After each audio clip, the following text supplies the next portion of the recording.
Сайн байцгаана уу арга зүйчид маань эсэсдэр хийсэн шилжилт хөдөлгөөнөө хэрхэн их нүүдэл дээрээ татаж оруулж ирж хадгалах заавар өгсөн бичлэгийг хүргүүлж байна. За хэрэглэгчид цэсний шилжилт хөдөлгөөний цэс рүү орж эсээсээ шилжилт хөдөлгөөнөө татаж хадгалах ёстой. Хүүхдүүд цэс рүү орж нийт хүүхдүүдэд эсээсээс татаж болохгүй гэдгийг анхаараарай. За шилжилт хөдөлгөөний цэс рүү ороход сүүлд татсан огноо эсээсээс татах хадгалах гэсэн энэ талбар бол эсээсээс шилжилт хөдөлгөөнөө татдаг хэсэг. Сүүлд татсан огноон дээр харагдаж байгаа энэ огноо бол та хамгийн сүүлд эсээсээс шилжилт хөдөлгөөнөө татсан огноо. Эсээс дээр хизээ шилжилт хөдөлгөөнөө хийн тухайн өдөрт нь их нүүдэл дээрээ шилжилт хөдөлгөөнөө татаж оруулж ирж хадгалах ёстой гэдгийг анхаараарай. Хэрвээ тухайн өдөрт нь шилжилт хөдөлгөөнөө их нүүдэл дээрээ татаж оруулж ирж хадгалахгүй байвал бүлгийн багш нар нь тухайн өдрийнхөө эрцийг эсээс рүү илгээж чадахгүй гэдгийг анхаарах ёстой.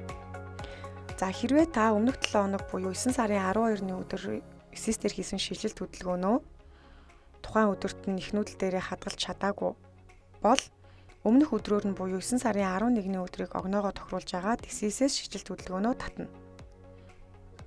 За баруун дээд буланд нь бүртгэгдсэн буюу нийт 71 шилжилт хөдөлгөөн эсээсээс татагдаж орж ирлээ. За тэгвэл нийт 71 шилжилт хөдөлгөөнөө та их нүүдэл дээрээ харахыг хүсвэл энэ эхлэх огноогоо тухайн сүүлд татсан огноотойгоо ижил буюу 9 сарын 11-ний өдөр болгоод харах товчлуурыг дарснаар 11-ний өдрөөс хойших нийт шилжилт хөдөлгөөнүүд их нүүдэл дээр нь харагдах болно. За энэ нийт шилжилт хөдөлгөөнөө та шүүж хараад нийтээр нь буюу 71 шилжилт хөдөлгөөнөө нийтээр нь хадгална. За ингэснээр амжилттай 71 шилжилт хөдөлгөөн хадгалагдаж байна.